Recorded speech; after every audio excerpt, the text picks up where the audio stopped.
AITA for telling my friend's GF I thought she was a little fat? My best friend Nick, 22M, his GF Marta, 22, and I, 21M, were hanging out in his basement after smoking a bowl together. She asked him unprompted, "Babe, do you think I'm fat?" Nick, being the dutiful boyfriend, responded, "Of course not, babe." She then turned to me and asked, "Op, do you think I'm fat?" Now here's the thing. I strive to be a very candid person. I will not hesitate to speak my truth because I believe it is almost always better to be frank with people than to tiptoe around what you actually feel. In my experience, avoiding the truth often leads to confusion and/or pain. Of course, I don't want to be an asshole, so if I'm going to say something that I think could be taken poorly, I try to be as nice as possible while also remaining candid. Back to the basement. I don't find Marta very fat. I definitely wouldn't call her obese or anything, but a little chubby. Yes. I knew if told her this directly she'd probably get upset, so I asked her in response, "Do you want my honest opinion?" She said she did, so I gave it. My exact words were, "I'd like to preface this by saying that it in no way affects how I view you as a person. I don't think that weight is a good measure of who someone is." That being said, a little bit yes. She got really quiet and it was kinda awkward. I was about to leave anyway, so I went home soon after. Later, Nick texts me and says I really upset Marta and I owe her an apology for what I said. I don't think I did anything wrong. The way I see it, she asked for my honest opinion and I gave it. Just because she didn't like what my opinion was doesn't mean I was wrong to give it. Fishing for compliments doesn't always go the way you want it to. I've gone to other impartial friends, both men and women, to get their opinions and they've been pretty split, so I'm asking Reddit. AITA?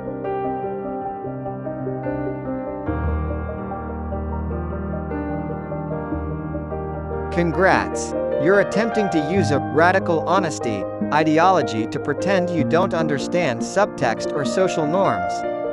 This isn't new or groundbreaking or insightful. It's just pretending you don't know what it is to be rude.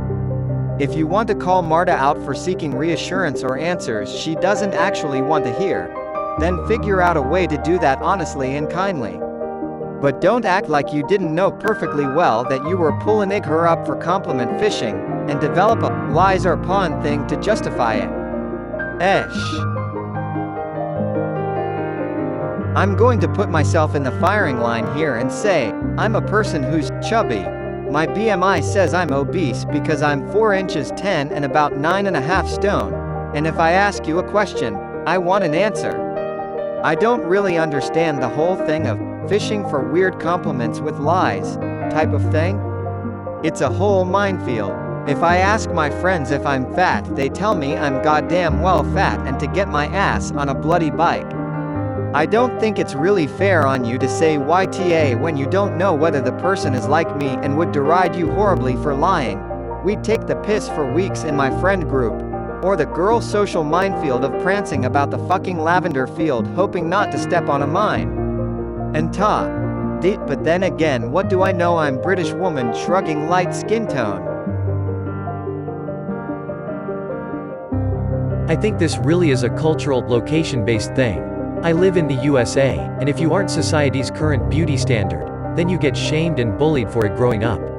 Some are fat by choice, some are fat by medical, some are just genetics that might be exacerbated by other factors. I was exposed to blunt honesty from my mother and later K-dramas and living in Korea for a few years to realize it wasn't just made up on television. If you ask your Korean friend if you are fat, ugly, they will tell you point blank the truth. We ignore history where fat was once the beauty standard for women because it meant you could afford to eat well, or be pampered and fed by your husband. Skinny meant you must be poor and forever starving. NTA, I just don't understand asking a question you only want to hear one answer for. It's stupid. You even confirmed if she wanted an honest opinion. You gave her exactly what she asked for. We need to stop coddling people who are just fishing for a compliment. NTA. I'm autistic, neurodivergent, and the way neurotypical people ask questions and say they want an honest answer, when in fact they want white lies instead is messed up. It's not your fault she doesn't like the answer. People need to learn that if they want honest answers, they might not like what they hear. The only way you'd be the was if you had told her that unprompted, but since she asked first, no problem. It's a neurotypical thing but not across the board for NTs, at least not as solidly as it seems those with autism are averse to it. Anecdotally, those in my life who have been positive, respectful, and nourishing additions can play this game when required of them but never initiated it or demanded it from others, while those most dishonest with themselves and whose actions were often furthest from their words were the ones who constantly insisted on communicating this way. So weird reading comments blasting up and passionately advocating for lying and manipulative games in social relationships.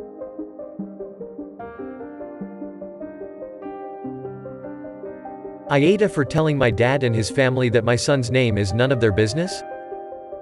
My wife Bryony, 29F, and I, 30 meters, had our little boy last week. He's our first child. When Bree was pregnant we had talked about names and she knew I would love to name our child. We did not know the sex, after my mom who died when I was 8 years old.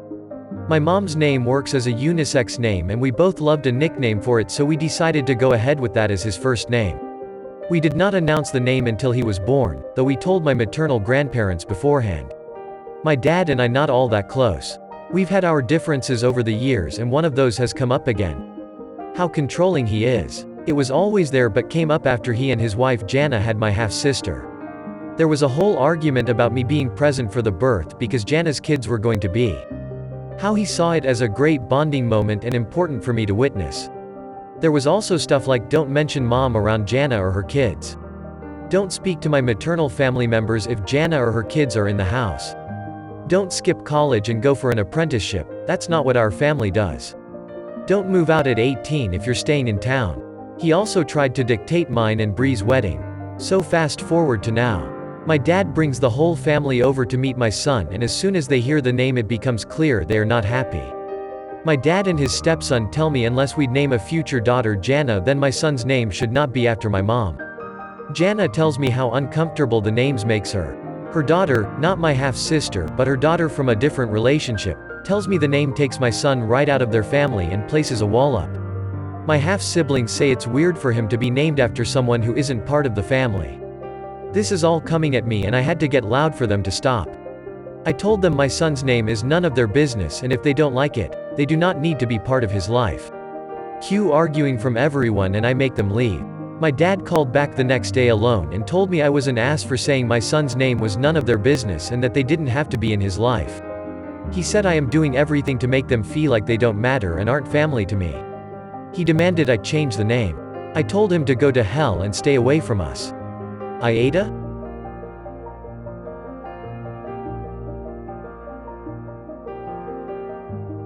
To be sure I'm clear on this.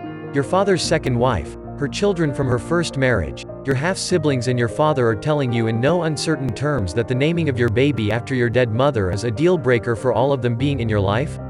Assuming I'm correct, your last line is perfection.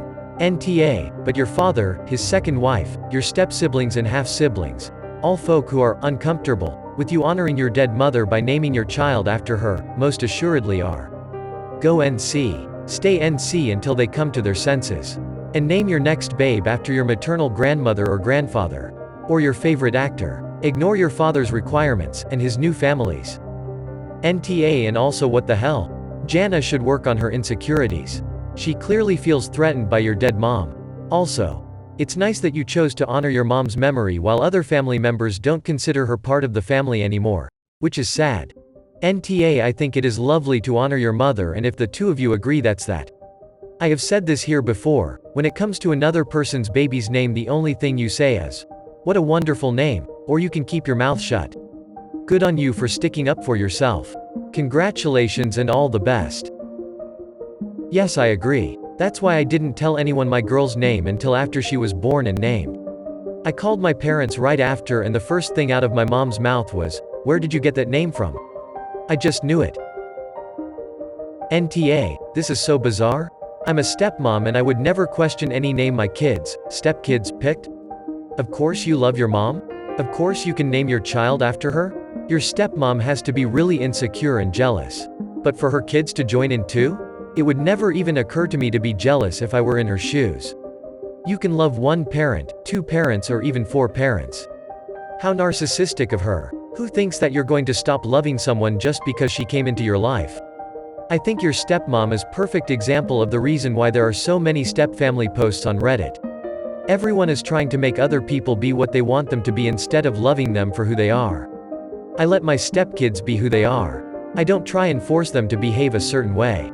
I love them, support them, and try to guide them and advise them, but at the end of the day I realize their life is their choice. Any mistakes they make are theirs to make. It didn't happen overnight, but eventually my kids came to see that I had their best interests at heart and I had their back. I love them and I hope they love me back. If not, that's okay too. At least we all get along. I'm so sorry your stepmom isn't willing to be that for you and that you guys aren't close. I'm so sorry they can't just be happy for you and are trying to change you, or instead of loving and accepting you for who you are. You are perfectly justified in cutting them off. My step-daughter just had a baby, and being a grandma to her beautiful boy is the best thing about being a stepmom. It's her loss to be cut off, not yours. Congratulations, Dad. I know you'll do a great job. AITA for requesting that my coworker publicly apologize to me? I, 27F, have a coworker in a different department who has a history of flying off the handle over minor things, often based on her own misunderstanding of a situation, but she and I had gotten along pretty well up until I became the target of it this week. Without getting too much into the details, she ended up publicly berating me and calling me incompetent on an email chain where she CC'd my supervisors and a large portion of my professional network outside of our workplace just to be petty, before realizing that the thing she was mad about was 100% her own fault and she'd just forgotten that she never actually sent me any of the tasks she thought I was ignoring. I had to have multiple meetings with my supervisors about this to clear things up, the end result of which was them asking whether I wanted to do nothing, request a formal reprimand for my coworker, or request a public apology with all people present who received this email. I opted for the apology since a bunch of my external colleagues and mentors had seen this whole debacle unfold and I didn't want to have to explain it to them as well. This coworker has a lot of tough stuff going on in her personal life and has practically begged me not to make her look like an asshole by having to publicly apologize. But at the end of the day she put my professional reputation at risk, and I think it's her job to fix it regardless of what she's dealing with at home. Another concerned coworker has reached out to ask me not to make her do it because she might be at risk of getting blacklisted over this, and that would be the last straw with all her other current personal issues, so I'm starting to feel guilty about my decision. AITA for opting to make her publicly apologize to me in view of everyone she tried to get me in trouble with? NTA These were options put forth to you by management, who believes them to be appropriate. Would she prefer a reprimand instead? More to the point, she was more than willing to humiliate you publicly, but doesn't want to own it when the shoe's on the other foot. You shouldn't waste 1 ounce of pity on this person. She did this to herself and now doesn't want to take any accountability. Edit. Thanks to all for the awards, much appreciated. Bingo. The second the coworker jeopardized ops career is when I lost any sympathy about what is going on in their coworker's personal life. I used to be pretty rigid about not letting your personal life have any effect on your professional life. Over the years I have softened on this stance a bit. We are all people and people are not robots. Expecting people to not let the stressors of their personal lives affect them in other facets of their lives is unrealistic. What makes this situation different for me is that the coworker has a history of using their personal life as reason for their unprofessional behavior, creating a hostile workplace for everyone around them. The coworker has no problem jeopardizing OP's career for their perceived mistakes. Now that the coworker is found to be in the wrong, they have no desire to make things right because it could harm their career. The hypocrisy is astounding, honestly. The coworker should be thanking OP for not having them fired. The least they could do is be an adult and own up to their massive mistake. NTA. Let me get this right. You got reamed by a colleague for not doing work she never sent to you? Not only with your colleagues but your supervisor and people from outside of work. And she's worried her reputation will be tarnished? The audacity of some people. You are more calm than I would be. I would have asked for the formal reprimand and the public apology, retraction of her false allegations as a minimum. This is common behavior, and if it isn't formally recorded, she has nothing stopping her doing it again and again.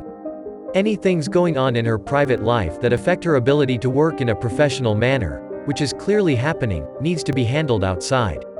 If she can't keep it outside, she need to go, either temporarily or permanently. NTA. The argument, it would make the bully look bad, is not convincing to me. In fact, making the bully and their bullying look bad is an argument in favor of the public apology option. I see no reason why your professional reputation should suffer to bolster the bully's professional reputation. Who in the world deliberately takes these matters out of house? Your colleague is not only a bully, but also an idiot. This is how she fixes her mistake. If she gets blacklisted, it's our fault for this and her other past mistakes creating a reputation for her. If you did truly ignore your tasks, she could have gone about it in a different way, but she wanted to humiliate you, not change your behavior. She could have talked to you in person. There was no need to email anyone outside your office. She did this on purpose to hurt you and is now being asked to fix it. She needs to apologize and explain to your colleagues you weren't ignoring your work. Having to publicly apologize after making a huge public mess is the natural consequence of her actions.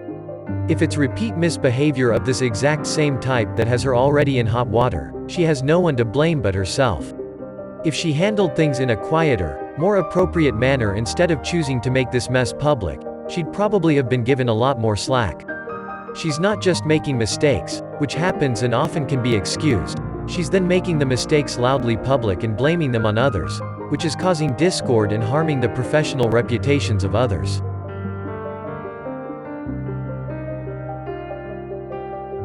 AITA for telling my sister that she can find somewhere else to stay if she can't take seeing my daughter? I, 27F, have a 5-year-old foster daughter named May. She has been with me for around 8 months now, and I love her to pieces. I am considering adopting her, even. My sister, 31F, Kate, recently suffered a miscarriage, and it took a real toll on her marriage. She is getting divorced from her husband, and has been staying with me because she can't bear to live with him right now. Kate, however, has been a horrible guest to May. Every time May asks her for something, or talks to her, Kate will burst into tears, or yell at her. Kate is a great sister to me, and I understand that she's grieving, but that doesn't mean she can lash out at May for simply existing. I've told her off multiple times for yelling at May, but it all came to a head when I confronted her this morning. May had asked Kate if she could move so she could get to the snack cabinet. Kate snapped at her to, "Wait for a damn second, brat." I overheard from the living room and made Kate move out of the way and told her to apologize to May. Kate burst into tears, saying that she just couldn't take having May here as a reminder of what she's lost. I told her she is a grown adult, and should know better than to bully a child for her own problems. I told May to go to her room real quick, and Kate and I got into a huge argument, and I ended up telling her if she couldn't take seeing my foster daughter, she could find somewhere else to stay. She left to our parents' house and told them everything. I've been getting massages from her all day now. She tells me I am a horrible sister, and said that she was grieving and asked how I could put someone else's kid over hers.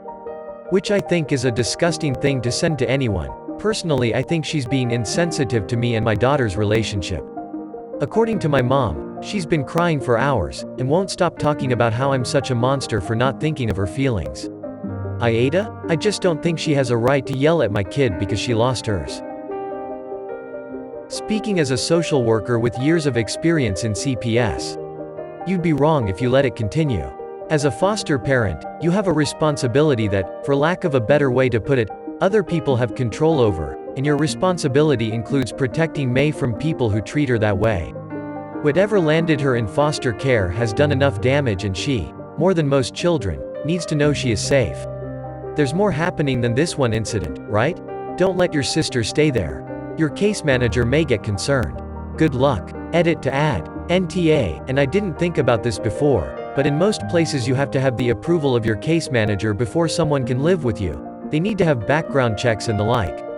I'm glad your parents are keeping your sister, but if anybody decides to push it, there's your out. Edit 2. Wow, you guys. Thanks for all of the awards. You've made my day. If you haven't seen OP's comment, May's going to have chocolate bombs. Chocolate makes everything better when you're 5. I'm also a social worker, not with CPS, but I've worked with hundreds of kids in placement. I completely agree with everything you are saying. By the time kids are in foster care, they've likely experienced more trauma than most of us can imagine. You, as a foster parent, are now responsible for working to ensure her physical and emotional safety. Please don't let your sister back into your home. You are NTA for putting your kiddo first. You would be if you allowed the kiddo to be emotionally abused by your sister, and could even have her removed from your care if you allow it to continue.